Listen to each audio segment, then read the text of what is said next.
Bonjour, aujourd'hui nous allons apprendre ensemble comment utiliser les data classes.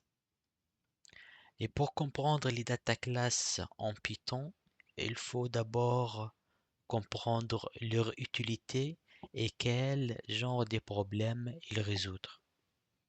Alors, pour comprendre tout ça, nous allons commencer par créer une classe classique. On va créer une classe personne pour représenter une personne. Class person. Pour le class person, nous allons implémenter la méthode spéciale init qui permet de initialiser un objet def init. Dans init, j'ai besoin de passer deux paramètres, le nom et le prénom. Alors, first name de type string et last name de type string aussi. À l'intérieur de la fonction init, je vais remplir mes attributs, le first name et le last name. Alors, je dis self.first name est égal à first name, self.last name est égal à last name. C'est bien, j'ai créé la première version de mon classe personne avec la méthode d'initialisation. Je vais créer une personne, un objet, je vais l'appeler Tony. Tony, c'est un person. First name Tony. Last name Stark. Je vais printer, afficher Tony. Je lance mon script. Mon script fonctionne correctement et je vois ici l'objet qui représente Tony, qui représente la personne Tony. Je vois ici qu'elle est pas très représentatif. C'est pas très parlant lorsque je vois une représentation comme ça. C'est pas très lisible. Alors, je vais résoudre ça en implémentant une deuxième méthode spéciale du Python. C'est la méthode wrapper.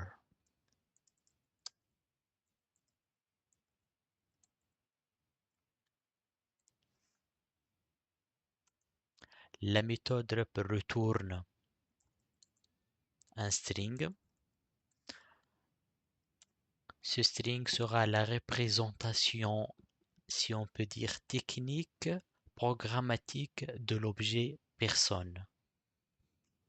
Alors, pour obtenir le nom de classe, je vais utiliser self.class.name et comme ça je peux avoir le nom des classes personne. J'ouvre et je ferme les parenthèses. À l'intérieur, je vais mettre first name égale le first name.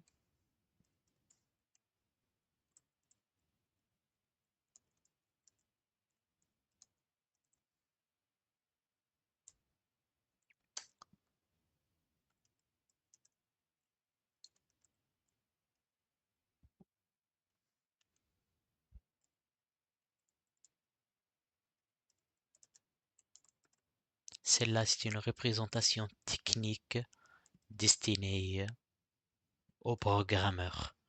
Je relance mon script et maintenant j'ai une meilleure représentation de mon objet Tony Stark. C'est bel bien personne, le type des classes et les attributs first name et last name. Par exemple, maintenant, je vais créer un autre objet. Je vais l'appeler Tony2, un autre personne. Mais je vais lui donner le même nom et le même prénom. Tony Stark.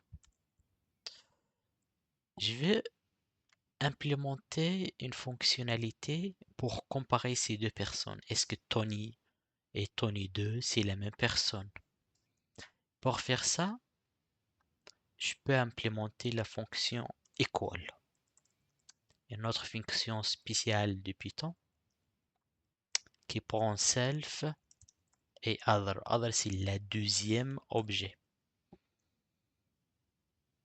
Je vais dire que si ils ont le même nom et le même prénom, c'est que c'est la même personne. Dans la vraie vie, c'est pas vraiment le cas, mais ça c'est un exemple.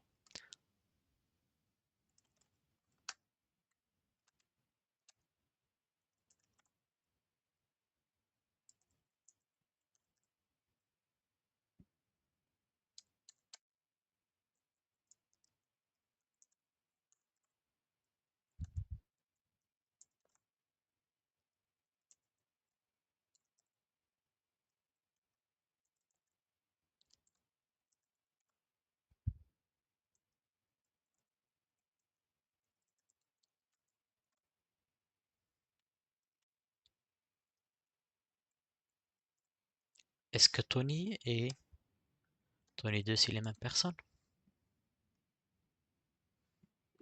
Je relance mon script et il me dit true. Oui, c'est les mêmes personnes.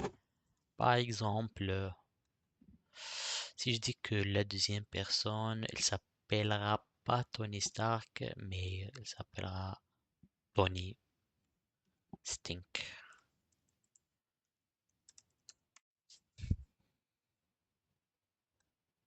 False, c'est pas la même personne.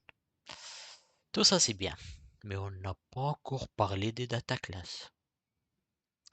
Si vous regardez cette partie, vous allez comprendre qu'on a écrit pas mal de code. Et ici se rentrent en jeu les data classes. Les data classes nous permettent de supprimer pas mal de boilerplate.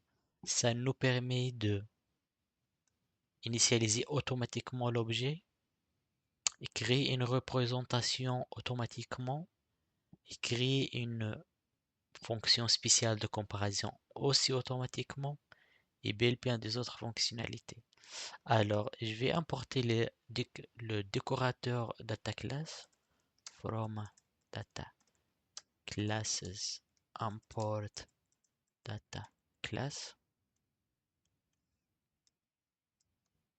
at data class. Je vais ajouter le décorateur devant mon classe et je vais supprimer cette partie. L'initialisation, je vais la remplacer seulement des noms des attributs et leur type. First name, c'est un string. Last name, c'est un string. Et je vais supprimer tout ça. D'abord, je vais faire un print pour Tony. Et je vais faire une deuxième print pour Tony 2. Et je vais relancer mon script. Là, j'ai bel bien le résultat qu'on a eu tout à l'heure. La bonne représentation des personnes. Person, first name et last name. Pareil pour Tony Stink. Et j'ai aussi l'implémentation de comparaison parce que les deux Tony ne sont pas les mêmes. C'est égal à false. Et tout ça, je l'ai eu sans implémenter ni l'initialisation, ni la fonctionnalité de comparaison, ni la fonctionnalité de représentation. Et comme ça, avec 4 lignes, je fais que ce que j'ai fait tout à l'heure dans une quinzaine de lignes. Et c'est là, c'est l'utilité des data classes. Subscribe to the what? To the subscribe to the page. On a pas mal des autres idées, des autres vidéos, des autres trucs à regarder. Alors, bonne soirée. Ciao, ciao.